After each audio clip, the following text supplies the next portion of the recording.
2022년 4월 1일 오후 1시 36분 경남 사천 상공에서 공군 훈련 전투기 KT-1 두 대가 정면 충돌해서 공군 조종사 4명이 사망하는 그러한 안타까운 사고가 발생했었습니다.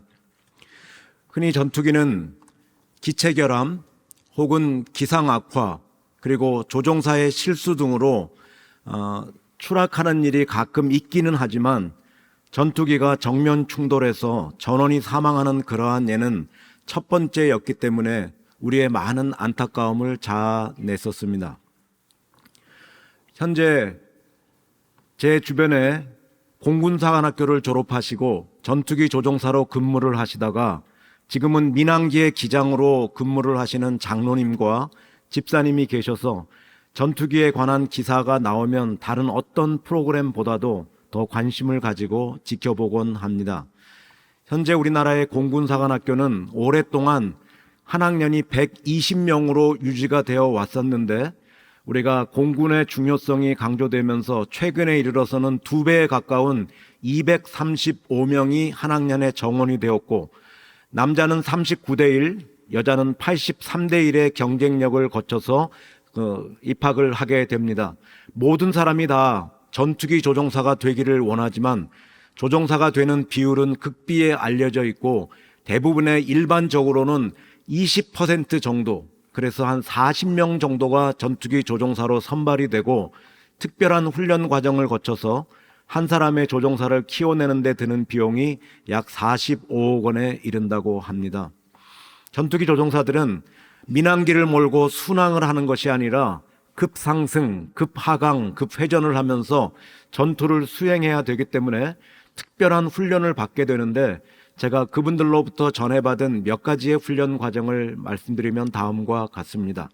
전투기 조종사들이 제일 먼저 받는 훈련은 항공 생리 훈련이라는 것을 받게 되는데 일명 곤도라라고 부르는 가속도 훈련 장비 속에 들어가서 중력을 9배까지 견디는 훈련을 합니다. 지금 우리는 중력이 one gravity, 중력이 하나가 걸려있는 상태가 있습니다. 그런데 이분들은 급상승, 급하강, 회전을 하면서 전투를 수행해야 되면 9 gravity, 중력을 9배까지 견뎌야 되니까 처음에는 완가속 훈련, 3초의 중력을 하나씩 끌어올려서 27초 만에 중력을 9배까지 끌어올렸다가 2초 만에 다시 중력을 0으로 내려서 다음에 급가속 훈련 2초 만에 중력을 9배까지 끌어올려서 거기서 20초를 견디는 훈련을 정기적으로 하게 됩니다. 보통 사람들은 중력이 3배 정도가 걸리면 뇌에 산소 공급이 되지 않아서 혼절을 하는 경우가 있는데 이런 훈련을 받고 나면 그 다음날 샤워를 할 때 보면 온몸에 있는 실핏줄이 다 터져서 온몸이 피멍으로 들어있는 것을 볼 수 있다고 합니다. 또한 전투기 조종사들이 받는 어렵고 중요한 훈련 중에 하나는 회전 훈련을 받게 되는데 이것은 굉장히 위험하기 때문에 교관들이 보통 바다로 데리고 나가서 훈련을 한다고 합니다. 그래서 수십 회 회전을 시키다 보면 누구나 할 것 없이 로타리 버티고라고 하는 회전 현기증, 회전 착각 현상이 오게 되는데 그렇게 되면 계기판이 잘못되었다고 자기가 지금 거꾸로 날고 있는데도 바로 날고 있다고 하늘이 바다로 보이고 바다가 하늘로 보이는 현상을 누구나 겪게 된다고 합니다. 그렇게 되면 교관들이 그런 현상이 오는 것을 딱 보면 그때 상승 명령을 내리면 다 자기 눈을 믿고 기술을 바다로 향한다고 합니다. 지난 10년 동안에 전투기가 25대가 추락을 했는데 그중에서 5대가 이 로타리 버티고 회전 현기증으로 말미암아 추락을 했다고 하니까 이게 얼마나 무서운 현상인지 알 수 있겠죠. 그래서 그때 생겨난 수칙이 하나 있는데 어떤 경우에도 자기의 눈을 믿지 말고 계기판만을 믿어라 라는 수칙이 생겼다고 합니다. 이제 훈련을 받다 보면 집에 가지 못하고 이제 학교에 머물면서 훈련을 받아야 되니까 그 부모님들이 음식을 해갖고 와서 자기 아들이나 딸뿐 아니라 친구들도 모아서 같이 이렇게 먹이시면서 어머니들이 주로 처음에 오시면 하시는 말씀, 제발 천천히 낮게들 날아다녀라 이렇게 말씀하시답니다. 그러면 다들 네 하고 대답은 하지만 마음속으로는 야, 비행기는 높이 빨리 날아다녀야 안전한데 하면서 자기들끼리 웃었던 그러한 경험들이 있다고 합니다. 현재 전투기의 안전은 거의 완벽에 가깝다고 합니다만 전투기 조종사들의 삶이 얼마나 위험한지를 표현해주는 한마디 말이 있습니다. 한 발은 세상에, 한 발은 관에 놓고 비행한다. 그래서 전투기 조종사들이나 그 가족들의 신앙은 이 세상 어떤 사람들의 신앙보다도 더 실제적이고 간절하고 절실합니다. 요즘은 우리가 전화기가 너무나도 보편화되어 있지만은 과거에는 집에 전화가 한 대밖에 없던 시절에는 전투기 조종사가 비행을 나가면 그 집으로는 전화를 하지 않는 것이 일종의 불문율처럼 되었었다고 합니다. 왜냐하면 그 전화는 비행 사고를 의미할 수도 있었기 때문이었습니다. 2012년 8월 27일 이러한 전투기 조종사 가운데 한 사람이었던 고 오충현 대령에 관한 기사가 조선일보에 실렸었습니다. 공사 38기를 수속으로 졸업하고 2795시간의 비행시간을 가지고 탑건으로서 제105 전투비행단의 대대장으로 근무하다가 2010년 3월 2일 신입 조종사의 비행훈련을 돕기 위해서 동승했다가 추락해서 사고로 순직했던 분입니다. 비행기가 1년에 두세 번 떨어지는 것은 다반사로 일어나기 때문에 그것이 굳이 신문에 보도될 일은 없었지만은 그분이 추락을 했었을 때 신문에 크게 보도가 되었던 것은 굳이 비행훈련에 참석하지 않아도 될 대대장이 솔선수범해서 신입 조종사의 비행훈련을 돕기 위해서 한두 차례가 아니라 수십 차례 참여했다가 당한 첫 번째 사고였기 때문에 그것이 신문에 크게 보도가 되었었습니다. 그가 순직한 지 2년 반 뒤인 2012년 8월 27일 그분의 이름이 다시 한번 조선일보에 크게 실렸는데 그것은 그분의 일기장이 공개되면서부터였습니다. 그 일기장은 자기가 죽기 18년 전인 1992년 12월 동료 조종사의 장례식장을 다녀오면서 마치 자신의 유서와도 같이 기록했던 일기였습니다. 그 일기의 내용은 다음과 같습니다. 돌아오면서 생각한 것이 있었다. 내가 죽으면 가족은, 여기서 가족은 자신의 부인을 의미합니다. 나의 죽음을 자랑스럽게 생각하고 담담하고 절제된 행동을 취했으면 좋겠다. 장례는 부대장으로 치르되 절차는 간소했으면 좋겠고 장례 후에 부대와 부대장님께 감사 인사를 드리고 조종사의 죽음과 돈 문제를 연결시키므로 절대로 대의를 그르치는 일이 없어야만 한다. 조국이 나의 장례를 치러주는 것은 나를 조국의 아들로 생각하기 때문이니 가족의 슬픔만을 생각하지 말고 나로 인해서 조국의 재산이 낭비되고 공군의 사기가 실추되었음을 깊이 사죄해야만 된다. 군인은 충성만을 생각해야 된다. 아무리 세상이 변하고 타락한다고 할지라도 군인은 언제 어디서나 조국을 위해서 자신의 목숨을 바칠 수 있어야 된다. 이것이 대한민국 전투기 조종사의 운명이다. 피가 끓던 초임 장교 시절 누구나 한 번쯤은 이런 일기를 써볼 수 있었을 것입니다. 그러나 온갖 병리현상과 보신주의와 이기주의가 가득한 이 세상에서 초임 장교 때 자기가 이 일기를 썼다고 되는 것이 아니라 온갖 부패와 타락이 가득한 세상 속에서 자기가 가졌던 삶의 좌우명, 배우고 익혀서 몸과 마음을 조국과 하늘에 바친다는 공군사관학교의 교훈을 자신의 삶의 좌우명으로 삼고 이 혼탁한 세상 속에서 그것을 삶으로 이뤄냈기 때문에 그가 이 일기를 쓰고 일기가 발견된 지 20년 후에 세상에 큰 반향과 울림을 일으켰던 것이 아닌가 그렇게 생각합니다. 우리는 입만 열면 역사를 이야기합니다. 그래서 과거의 역사를 배워서 다시는 과거의 잘못을 답습하지 않고 새로운 미래를 이끌어가리라 다짐합니다만 오늘 과거의 잘못은 끊임없이 반복되고 답습됩니다. 왜냐하면 우리는 미래를 준비하지 않기 때문이고 또 또 한 가지는 우리가 살아가고 있는 이 세상이 내가 가졌던 초심과 좋은 마음을 유지하도록 우리를 가만히 내버려 두지 않기 때문입니다. 흔히 여러분들을 가르쳐서 현존하는 미래다 그렇게 말합니다. 실제로 여러분들을 보면 우리 조국의 미래를, 우리 교회의 미래를 우리가 예측할 수 있기 때문에 정확히 맞는 말입니다. 여러분의 특징이 무엇이에요? 여러분의 특징은 순전함입니다. 정직함입니다. 이 시대의 부정과 부패를 보면서, 기성세대의 잘못을 보면서, 그들의 아픔을 바라보면서 여러분은 순전한 마음을 가지고 정직함을 가지고 그들의 잘못을 지적하고 판단하고 헤아리고 비판합니다. 그리고 우리의 시대가 열렸을 때는 다시는 저런 잘못을 반복하지 않으리다. 여러분은 그렇게 결심합니다. 그러나 한 가지만 생각해 보면 현존하는 미래는 여러분만 아니라 여러분들의 선배 때에도, 여러분이 비판하는 기성세대 때에도 여전히 그대로 존재했었습니다. 그러나 세상은 바뀌지 않습니다. 왜?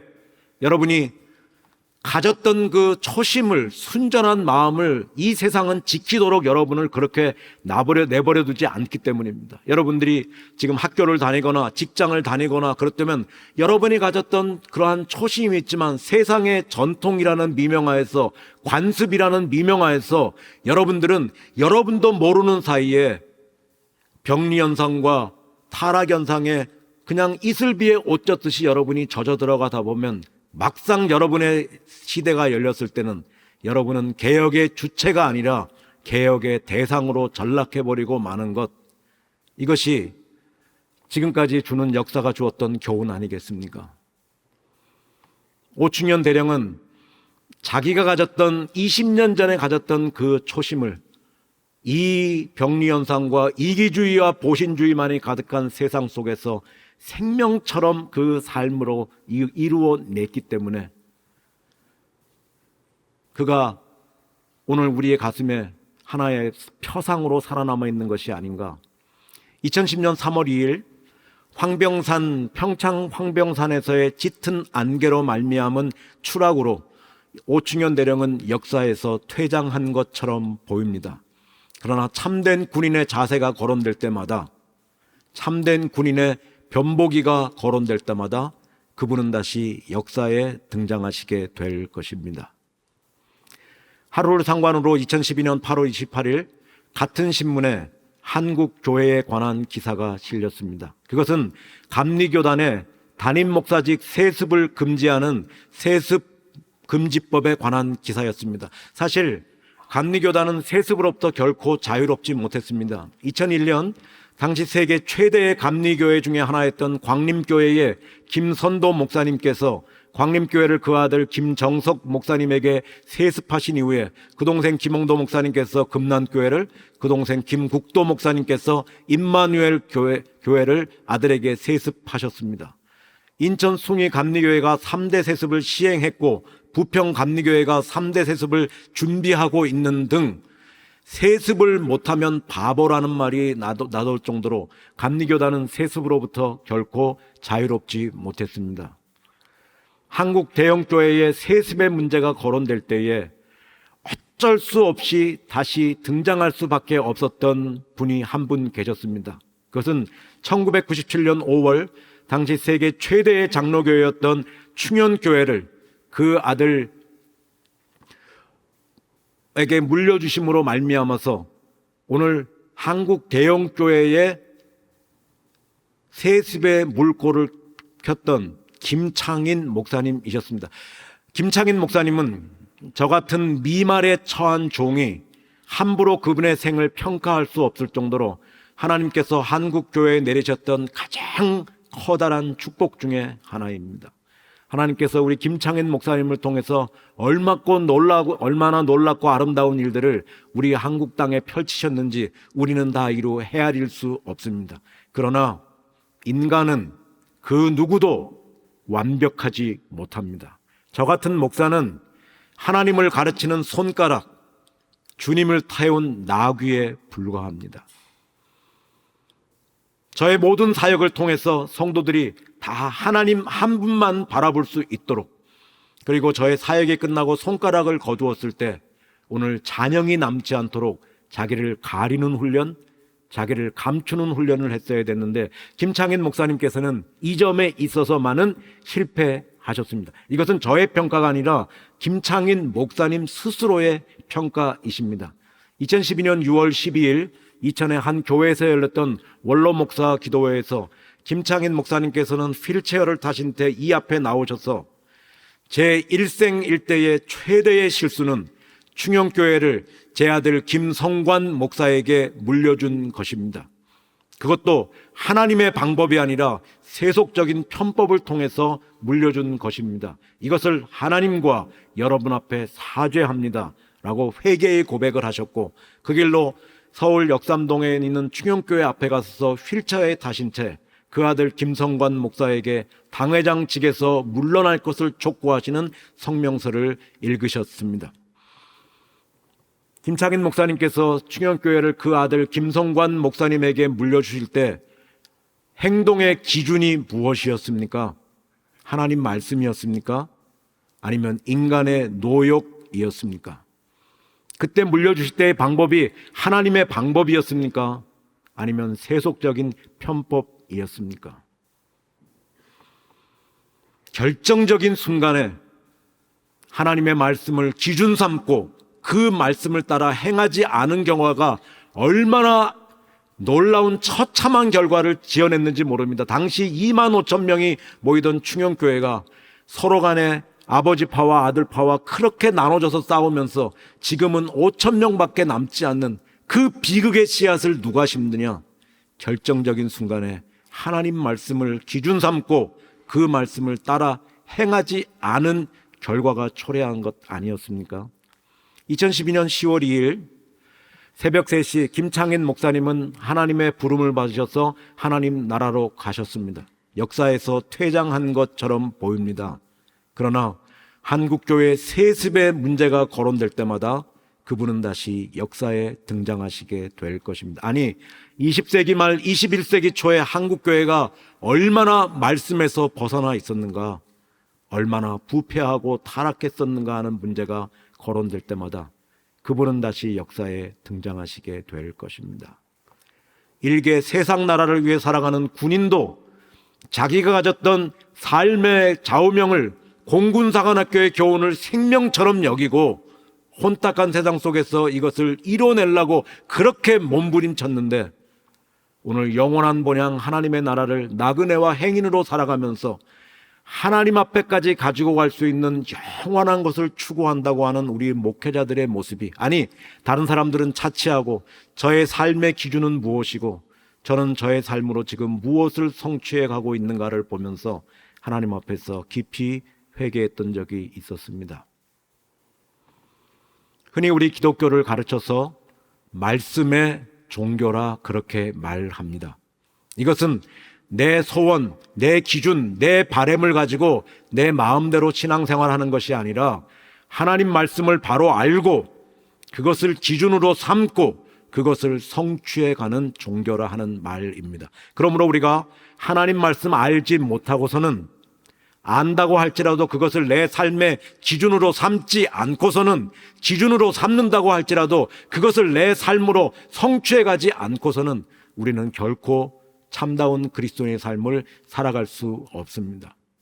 오늘 본문의 말씀은 오늘 유한한 이 땅 위에서 하나님의 말씀을 기준 삼아 살아가는 삶이 얼마나 소중한 것인지, 그리고 유한한 나의 인생을 가장 가치 있고 값지고 존귀하게 가꿀 수 있는 것인지를 보여주기 위해서 예수님께서 십자가 위에서의 행한 행동들을 우리에게 교훈으로 알려주고 있습니다. 오늘 본문에 보면 예수님께서 십자가에서 운명하시는 장면이 기록되어 있습니다. 십자가 위에서의 마지막 말씀 무엇이었습니까?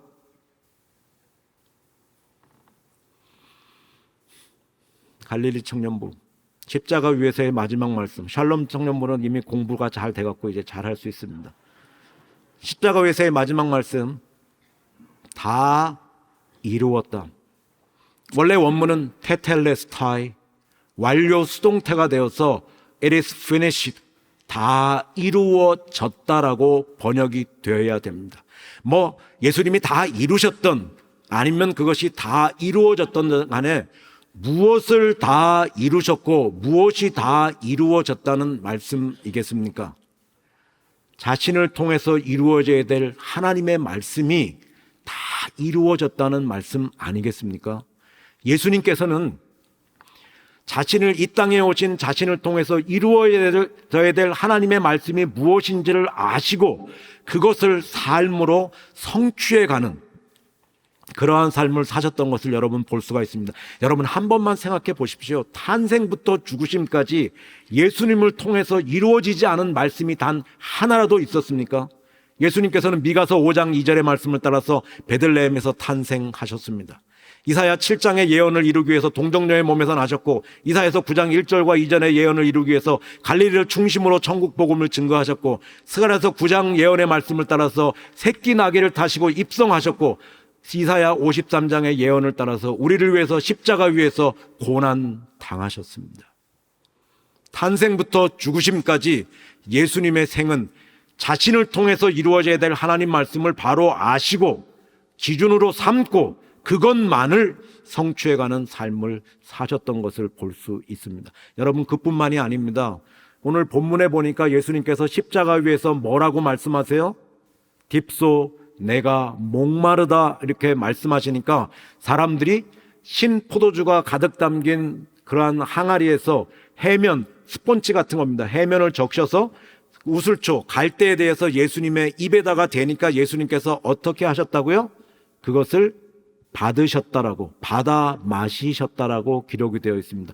언뜻 보면 이 행동이 여러분 아무것도 아닌 것처럼 보일 수 있습니다. 그냥 내가 목이 마르니까 목마르다고 했고 신포도주를 주니까 받아 마시셨겠지라고 그렇게 생각할 수 있습니다만 성경을 조금만 조심해서 읽으시는 분이라면 이것이 상식적으로 잘 납득이 가지 않는 행동입니다.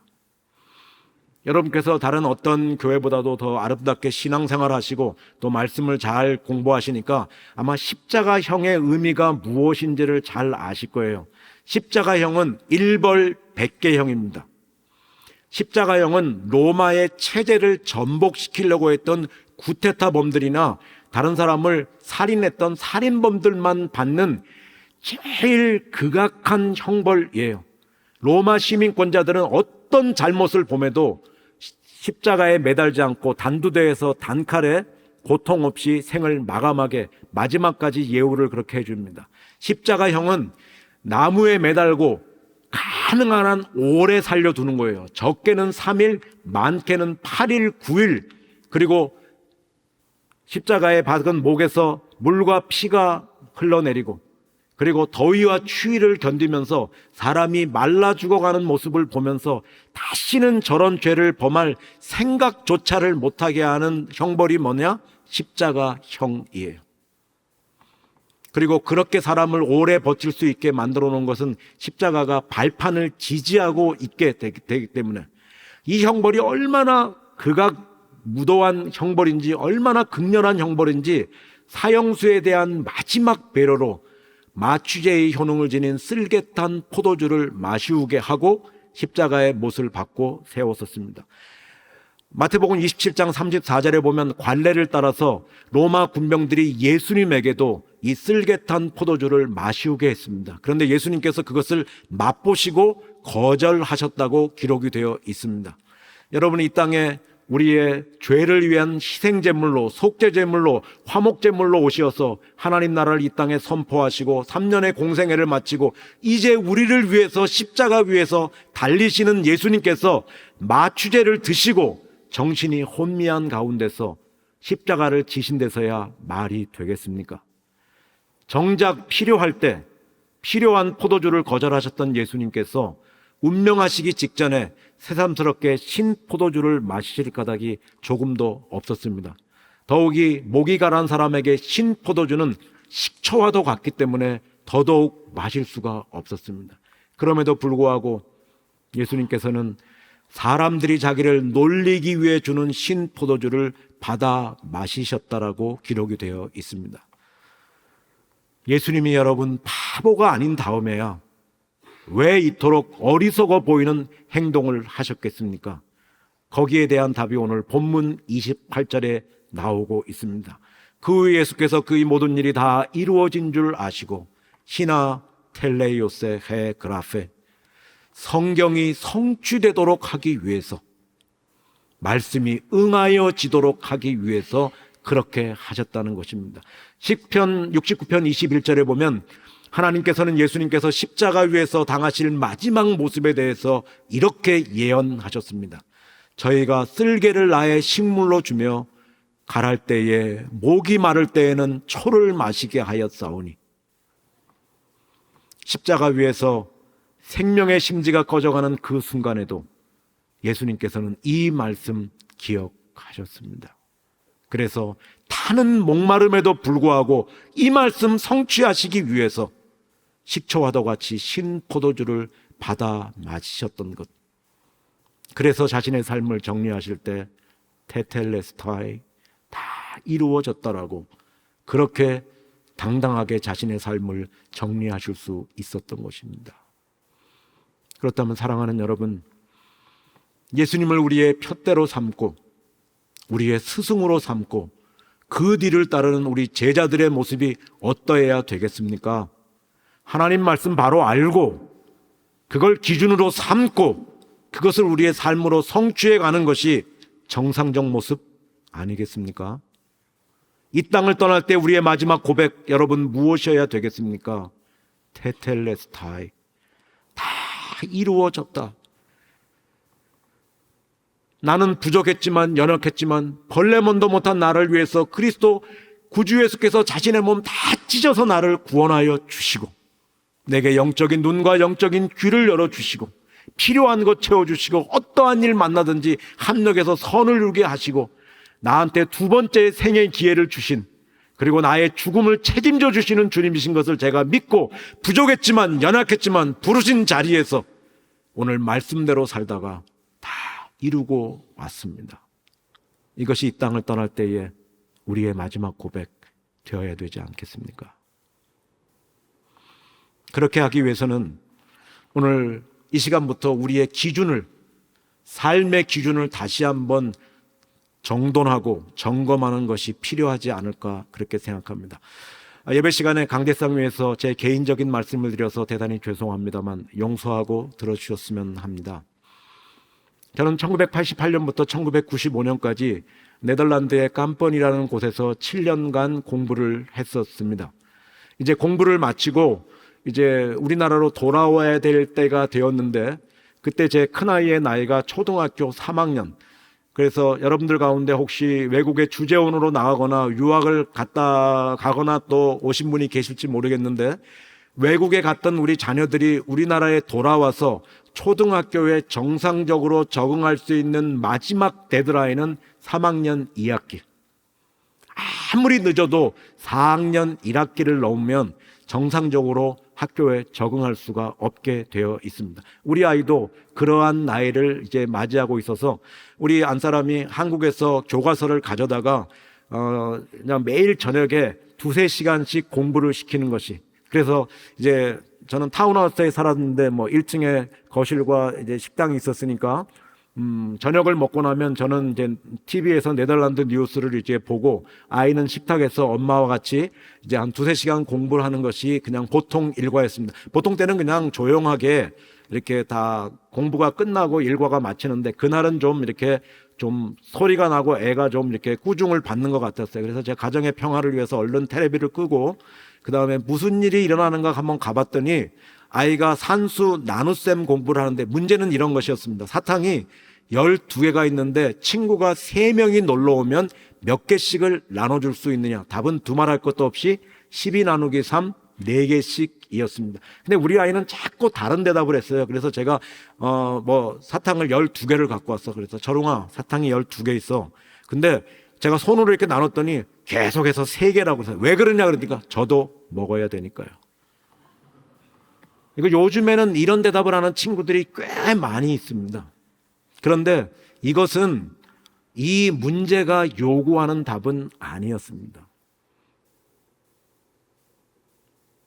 오늘 많은 사람들이 제 아이처럼 자기중심적인 이기적인 논리에 빠져서 오늘 정답이 아니라 오답을 써가는 삶을 살아가는 사람들이 너무나도 많이 있어요. 이 오답이라는 것이 무서운 것은 자기만을 망치면 좋은데 다른 사람들의 진리의 등정길을 방해하고 이 세상에 어두움과 혼란을 가중시킬 것이기 때문입니다. 이런 일이 우리 나이에게만 일어나면 좋은데 오늘 이 자리에 앉아있는 우리 많은 그리스도인들에게 얼마나 많은 그리스도인들이 이중적인 삶의 기준을 가지고 살아가면서 교회 안에서는 정말 그리스도인답게 그렇게 아름답게 신앙생활하지만 교회 문을 나서고 사회로 나서는 순간부터는 그 다음에는 이중적인 삶의 기준을 가지고 오늘 사회에서 살아남을 수 있는 생존의 법칙을 따라서 성공의 법칙, 물질 만능주의, 성공지상주의, 결고지상주의, 굴림의 법칙을 가지고 살아가면서 오늘 이 땅을 망치는 그러한 삶을 살아가는 것을 볼 때가 너무나도 많이 있습니다. 지금 우리 신대원에는 학생 수가 많이 거의 절반 가까이 줄긴 했습니다만 한 학년이 330명씩 990명, 약 1000명의 전도사님들이 우리 미래 한국교회를 위해서 목회자 후보생들로 공부를 하면서 준비하고 있습니다. 한 15, 16년 전에 우리 학교를 졸업했던 제자 목사님 가운데 수원에서 개척교회를 하고 아름답게 목회하는 분이 5월 달에 한번 와서 몇 년 전에 저에게 가정 세미나를 해달라고 부탁을 해서 방문했던 적이 있었습니다. 그래서 요한복음 21장의 말씀을 가지고 우리가 자기중심적인 이기적인 사랑을 하지 말고 타인 중심의 예수님을 닮은 이타적인 사랑을 하자, 그렇게 2시간 동안 말씀을 나누었습니다. 여러분 나중에 요한복음 21장을 보시면 요한복음의 마지막 장입니다. 거기서 예수님께서 자신을 배신했던 제자들을 예수님께서 부활하신 이후에 찾아오셨어요. 그리고 나서 이 사람들이 부활하신 주님을 보고 마지막 도마는 두 번째 만났을 때 나의 주시며 나의 하나님이십니다. 정말 놀라운 신앙 고백을 했었습니다.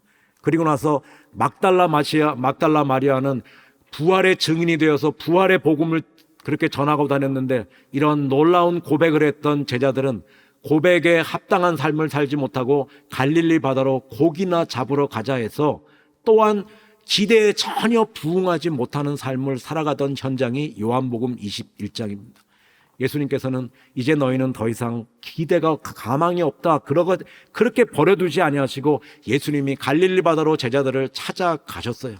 그리고 나서 그들에게 시선을 맞춰주시고 그들에게 먼저 말을 걸어주시면서 너희가 고기를 잡았느냐? 우리는 우리와 멀어진 사람에게 우리는 그들에게 찾아가지 않습니다. 시선을 맞추지도 않고 먼저 말을 걸어주지도 않아요. 그런데 예수님께서는 그들을 먼저 찾아가 주시고 그들에게 시선을 맞추시고 그들에게 말을 걸어주셨습니다. 그리고 나서 너희 오른편에 배 오른편에 그물을 던지라고 말씀하시고 밤새 고기를 잡느라고 배고팠던 굶주렸던 제자들을 위해서 조반을 준비해 주셨습니다. 그리고 베드로에게 내가 나를 사랑하느냐, 내 양을 먹이라 3번 만회할 수 있는 회복의 기회를 주셨고, 그리고 너는 나를 따라 살아야 된다, 삶의 모본을 보여주시면서 오늘 사랑은 자기중심적인 사랑을 해서는 안 되고 타인 중심의 이타적인 사랑을 해서 우리가 가정을 천국 공동체로 이루자, 그렇게 한 2시간 동안 가정 세미나를 했었습니다. 이제 세미나를 마치고 저는 서울의 집이 방배동인데 저희 집 근처에서 수원까지 그 교회에 출석했던 권사님과 여자 집사님이 제가 서울 집 근처로 간다는 말을 듣고 제 차에 같이 동승해서 오시게 되었습니다. 그러면서 두 분이 뒤에 앉으셔서 목사님 오늘 정말 은혜 많이 받았습니다. 제가 정말 예수님 닮은 이타적인 사랑을 해서 이제는 우리의 가정을 천국으로 이루는 그러한 삶을 살도록 하겠습니다, 그렇게 말씀하셨습니다. 그리고 나서 저는 운전을 하고 이 두 분은 이렇게 이런저런 얘기를 하시는데 어쩔 수 없이 제가 앞에서 듣게 되니까 이야기의 주제는 권사님의 아드님이 결혼식을 하는데 먼저 결혼을 시켜보셨던 경험이 있는 여자 집사님이 이런저런 조언을 하시는 것이었습니다. 제가 이제 수원교회에서 서울 톨게이트를 지날 때까지는 한 20분, 25분 정도를 운전하면 되는데 제가 서울 톨게이트를 지날 때에 망치로 제 뒷머리를 맞는 듯한 그러한 한마디를 들었습니다.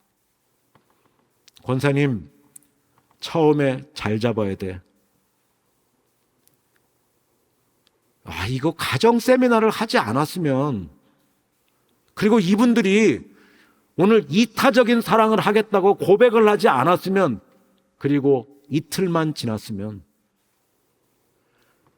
지금 금방 은혜 받았다고 말하고 그렇게 살겠다고 고백을 했는데 20분밖에 지나지 않았는데 몸은 교회 안에 있는데 삶의 방식은 오늘 세상의 사람들과 다를 것이 없는 그러한 굴림의 법칙을 살아가고, 보통 우리 남자들은, 요즘은 여러분 그렇지 않습니다만 나이가 좀 연세가 있는 분들은 공자의 법칙을 따라 많이 사십니다.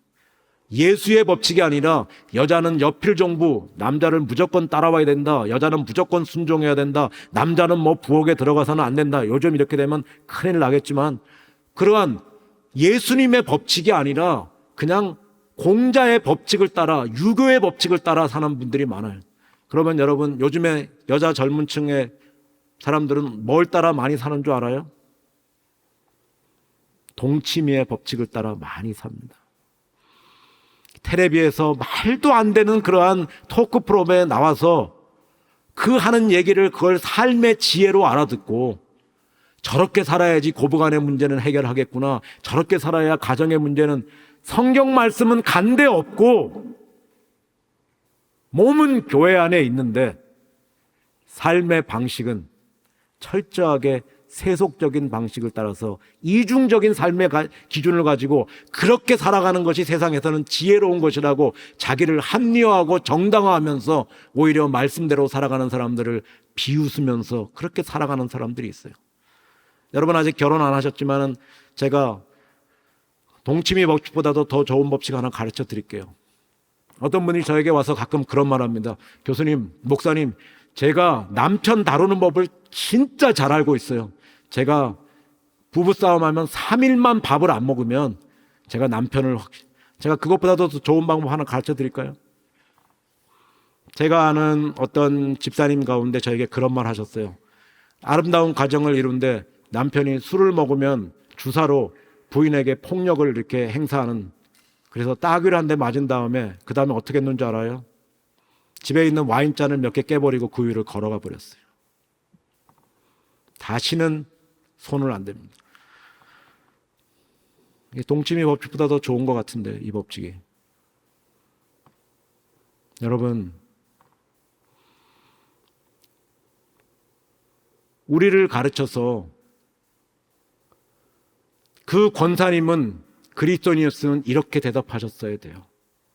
너희가 자유를 얻었으나 그 자유로 육체의 기회를 삼지 말고 사랑으로 서로 종노릇하라. 권사님 처음에 잘 잡아야 돼 이렇게 말했을 때 권사님은 집사님, 우리 아이가 완전히 환경이 다른 우리 집에 와서 그렇게 새로운 가족으로 옮겨와서 살아갈 때 얼마나 힘들겠어요. 저도 부족하지만 저는 사랑으로 우리 며느라이에게 종노릇하면서. 여러분, 누가 우리의 이웃입니까? 기독교 신앙은 결코 거창하지 않습니다. 하나님을 사랑하고 이웃을 사랑하면서 말씀대로 사는 거예요. 누가 우리의 이웃입니까? 저 밖에 지금 예수를 믿지 않는 사람이 우리의 이웃이에요? 불우한 사람이 우리의 이웃입니까? 우리의 이웃은 지금 나의 도움이 필요한 사람이 내 이웃이 되는 거예요.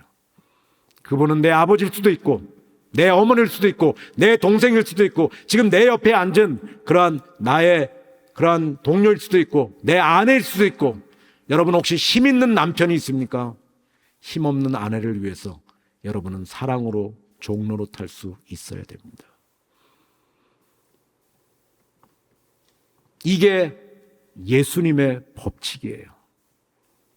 오늘 본문에 보면 우리가 19장 전체를 읽어야 됩니다만 시간 관계상 다 읽지 않았지만 여러분이 한 번 더 확인해 보면 말씀이 성취된다는 말이 예수님에게만 해당되지 않고 로마 군병에게 3번 더 등장합니다. 24절과 36절과 37절. 여러분, 십자가형이 그 극렬한 남의 손에다가 못을 박고 발에 못을 박는 그 십자가형 진행하고 싶어하는 군인이 누가 있겠습니까? 그래서 이것을 실행한 그 로마 군병들에게 인센티브를 주는 제도가 있었는데, 그것이 뭐냐면 사형수가 가졌던 물품을 나눠주는 거였어요. 그래서 이 사람들이 예수님의 겉옷을 나누고 속옷을 제비 뽑는데, 그것을 통해서 시편 22편 18절 저희가 내 겉옷을 나누며 내 속옷을 제비 뽑나이다라는 하나님의 말씀이 성취되고 있었습니다. 그리고 이 서기관과 대제사장들이 빌라도 총독을 찾아가서 예수님의 다리를 꺾어달라 그렇게 말합니다. 왜냐하면 그 다음 날이 큰 유월절, 큰 안식일 유월절이었기 때문에 너희가 사람을 나무에 달아 나를 넘김으로 내 땅을 더럽히지 말라는 하나님의 말씀을 성취하기 위해서 뭘 하냐면은 예수님의 다리를 꺾어달라 그렇게 말합니다. 이 다리를 꺾어달라는 말은, 여러분이 이제 영화 같은 걸 보면 로마 군병들이 십자가 밑에 쇠뭉치가 있어요. 이 쇠뭉치를 가지고 이 정강이 뼈를 갖다가 치는 겁니다.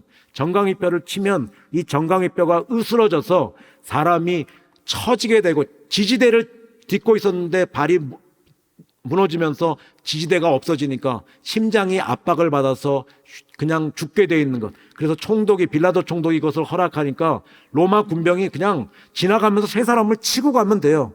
근데 치고 나서 예수님을 보니까 예수님은 채찍에 많이 맞으시고 십자가에 달린 지 6시간 만에 운명하셔서 그냥 지나갔어요. 근데 이 로마 군병들은 예수님도 하나님도 몰랐고 말씀도 몰랐지만, 그를 통해서 유월절 어린 양은 그 뼈가 하나도 꺾여서는 되지 않는다는 하나님의 말씀이 성취되고 있었습니다. 또 예수님이 돌아가신 걸 봤으면 가만두면 되는데, 갑자기 로마 군병 한 명이 와서 예수님의 옆구리를 창으로 찔렀습니다.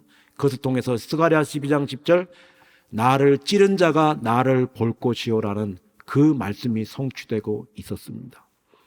이것을 통해서 우리가 알 수 있는 것은, 이 땅에 존재하는 모든 사람들은 하나님을 믿든 믿지 않든, 성경 말씀을 알든 모르든 다 하나님의 도구라는 사실입니다. 하나는 하나님의 선한 말씀이 이루어지는 생명의 도구인가, 아니면 로마 군병이나 가룟 유다와 같은 불의의 도구인가, 그 차이가 있을 뿐입니다. 오늘 우리를 통해서는 하나님의 어떤 말씀이 성취되고 있습니까? 다니엘 선지자는 이렇게 말했습니다. 많은 사람을 옳은 대로 돌아가게 한 사람은 하늘의 별과 같이 영원토록 비칠 것이다. 반면에 예수님께서는 외식하는 서기관들과 바리새인들을 이렇게 질타하셨습니다. 화 있을진저, 외식하는 서기관들과 바리새인들이여, 너희가 교인 하나를 얻기 위하여 육지를 두루다니다가 생기면 너희보다 배나 지옥의 자식이 되게 하는도다. 오늘 우리를 통해서는 다니엘서 12장 3절의 말씀이 응하여지고 있습니까? 아니면 마태복음 23장 15절의 말씀이 응하여지고 있습니까? 사랑하는 여러분, 이 땅에서의 우리 삶이 다하는 날, 우리 모두는 하나님 앞에 서야 되고, 그때 하나님께서 우리에게 물으실 첫 번째 질문이, 내가 세상을 다녀오는 동안에 도대체 무엇을 하였느냐? 라는 질문인 것을 여러분 잊으면 안 됩니다. 그때 여러분, 하나님께서 우리에게 그때 물으실 때, 우리는 우리의 두 발이 서 있었던 곳 하나님께 보여드려야 됩니다. 우리의 두 손으로 행했던 일, 그것이 정직한 사지였는지 하나님께 다 보여드려야 돼요.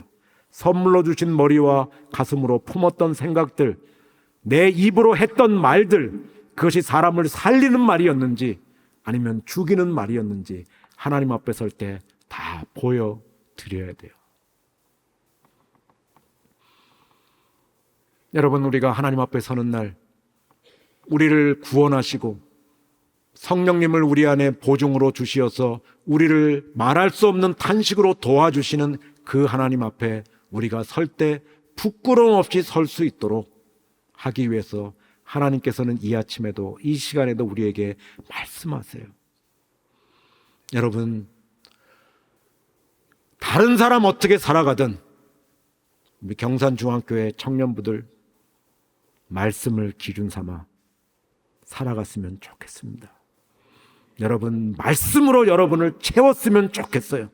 그래서 성령님께서 정말 결정의 순간마다 여러분의 마음속에 있는 그 말씀들을 생각나게 하셔서 그 말씀을 기준으로 삼고 그 말씀을 성취해가는 삶을 살 수 있도록, 생명의 삶을 살 수 있도록 우리 한번 말씀대로 살아가고 말씀으로 날마다 우리를 채우고 그리고 성령님의 도우심을 한번 간구하면서 살아갔으면 좋겠습니다. 2024년 7월 14일 오늘 대한민국 이 경상북도 대구와 경산에서의 삶을 우리 모두가 주님으로부터 명령받았습니다. 정신없던 삶에 종지부를 찍고 우리 모두가 이제부터는 내가 무엇을 기준으로 살아가야 되는지를 삶의 기준을 정확히 전하고 말씀을 기준 삼고 그 말씀대로 행동해서 살아가면서 여러분 이 땅을 살리는 여러분들은 그렇게 말해요. 이 땅에서는 내가 본받을 표상이 없습니다. 천만의 말씀이에요. 요한일서 2장에 보면 뭐라고 말씀하면 여러분 우리는 이 땅에서 어떻게 걸어야 되냐, 홀레고넨 아우토메네인 그분 안에 거한다고 말하는 사람은, 여러분 주님 안에 거하세요? 주님 안에 거한다고 말하는 사람은 예수님께서 이 땅에서 걸으셨던 것처럼 걸어야만 합니다. 기준은 오직 하나, 예수님이 이 땅에서 어떻게 걸으셨는가, 그것만이 유일한 기준이 될 수 있어요. 세상에서 여러분에게 끊임없이 유혹할 거예요. 세상은 적당히 사는 거라고. 한 발 예수님께 딛고 세상에 딛고 왔다 갔다 하면서 머뭇거리면서 그렇게 사는 것이 이 땅에서 잘 되고 잘 먹고 좋은 집에 살고 좋은 차 타고 그렇게 해외여행하면서 사는 것, 그리고 나서 적당히 하나님을 이용의 대상으로 삼는 것, 끊임없이 여러분을 유혹할 거예요, 세상이. 그리고 많은 사람들이 여러분에게 조롱할 거예요. 적당히 예수 믿으라고. 그렇게 살기 때문에 이 땅이 망가지는 겁니다. 기준은 오직 한 가지, 하나님의 말씀. 표상은 오직 한 가지, 예수님이 이 땅을 걸으셨던 것처럼 우리도 한번 그렇게 걸어갔으면 좋겠습니다. 그래서 오늘 무너져 내리는 이 한국교회를 다시 새롭게 하고 오늘 이 나라와 민족을 주님 앞에 올려드릴 수 있는 여러분들이 되시기를 주의 이름으로 축원합니다.